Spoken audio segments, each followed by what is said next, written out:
Madame la préfète, ceux qui signent notre engagement collectif pour lutter contre toutes les exactions que notre pays déplore et qui sont très éloignées, vous me l'accorderez, de l'émotion légitime suscitée par la mort d'un jeune homme.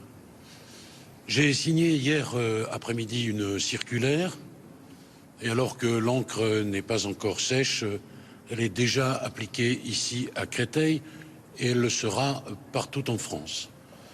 Monsieur le procureur, je vous remercie pour votre réactivité.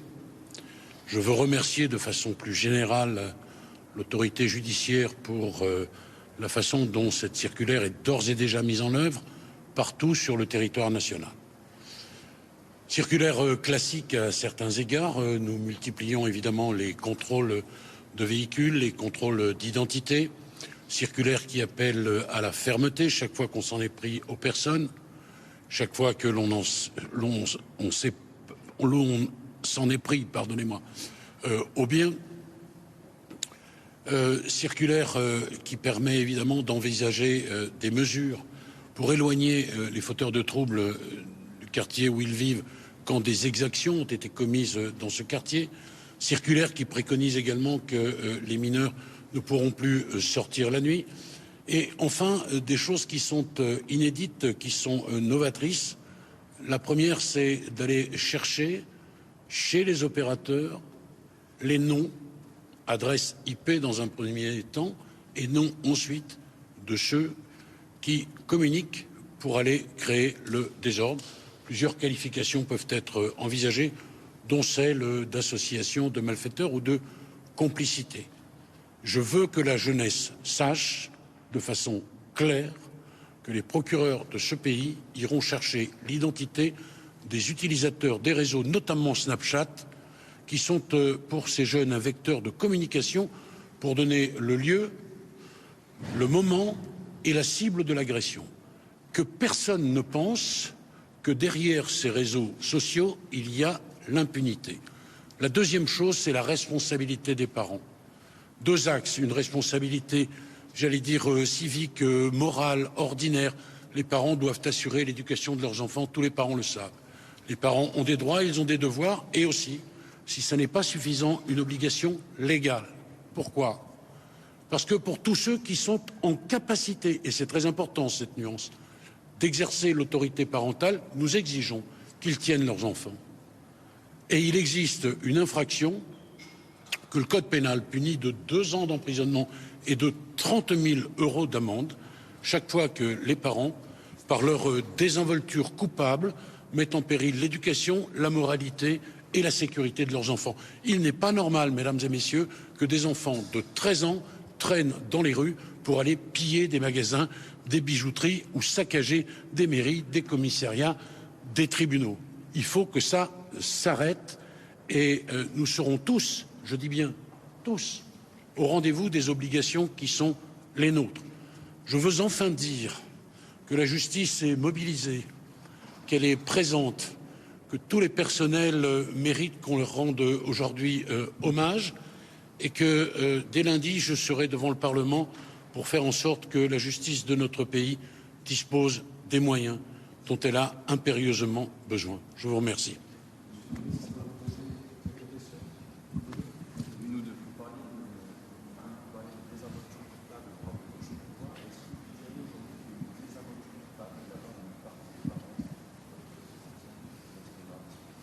C'est ce que je viens de dire, monsieur, il y a des parents qui sont dépassés.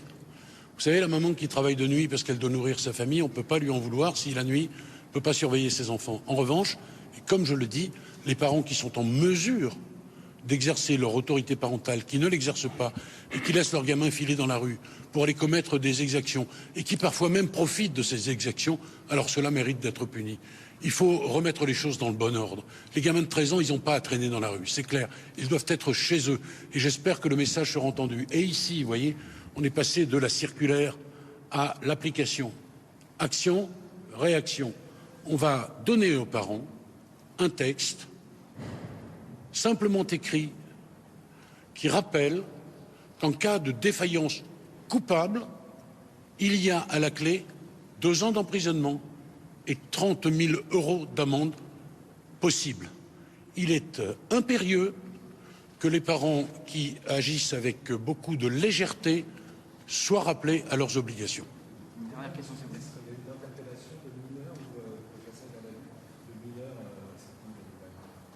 Pardonnez-moi. Combien de mineurs ont été placés en garde à vue ou en mandat de dépôt l'année dernière? 30% de ceux qui ont été interpellés sont mineurs.